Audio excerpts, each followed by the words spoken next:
नमस्कार, स्वागत है आपका। आप देख रहे हैं इंडिया टीवी स्पीड न्यूज। आपके साथ मैं हूं ज्योत्सना पाटनी और अब वक्त हो चला है अंतर्राष्ट्रीय खबरों को जानने का दुनिया 20 में। नेपाल के मदन आश्रित हाईवे पर भूस्खलन के बाद 2 यात्री बस त्रिशूल नदी में बही। बस में कुल 65 यात्री थे सवार। नेपाल हादसे में बहने वालों में 7 भारतीय भी शामिल। लापता लोगों की तलाश को लेकर युद्ध स्तर पर रेस्क्यू ऑपरेशन जारी। भूटान के ऊर्जा मंत्री जिम शेरिंग के नेतृत्व में भूटान की शाही सरकार का प्रतिनिधिमंडल दिल्ली पहुंचा। केंद्रीय राज्य मंत्री कीर्तिवर्धन सिंह से की मुलाकात। जलवायु परिवर्तन, पर्यावरण समेत कई मुद्दों पर चर्चा। इजरायली सेना ने माना कि वो अपने लोगों की सुरक्षा करने में नाकाम रही। सेना के प्रवक्ता के मुताबिक 7 अक्टूबर को हुए हमास के हमले के लिए सेना तैयार नहीं थी।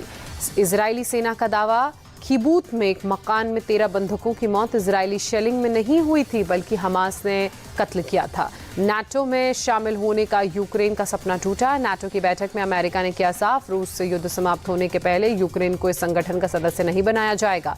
नाटो देशों की बैठक में बाइडेन की फिर फिसली जुबान। जेलेंस्की को पुतिन बोल दिए अमेरिकी राष्ट्रपति। बाद में खुद को सुधारते हुए बोले, मैं पुतिन को हराने पर बहुत ध्यान केंद्रित कर रहा हूं। यूक्रेन के तुर्स्क शहर में बर्बादी की तस्वीर। रिहायशी इलाकों के कई मकान जलते हुए दिखे। रूस में नए सैनिकों का रिक्रूटमेंट शुरू। यूक्रेन युद्ध के लिए सेना ने कॉन्ट्रैक्ट पर भर्ती किए युवक। फिलीपींस में एक यात्री बस और एक ट्रक में जोरदार टक्कर, 11 लोगों की मौत, 6 लोग घायल। फ्रांस के रुआन शहर में एक मध्यकालीन चर्च में आग लगी। फायर ब्रिगेड ने आग पर तुरंत काबू पाया।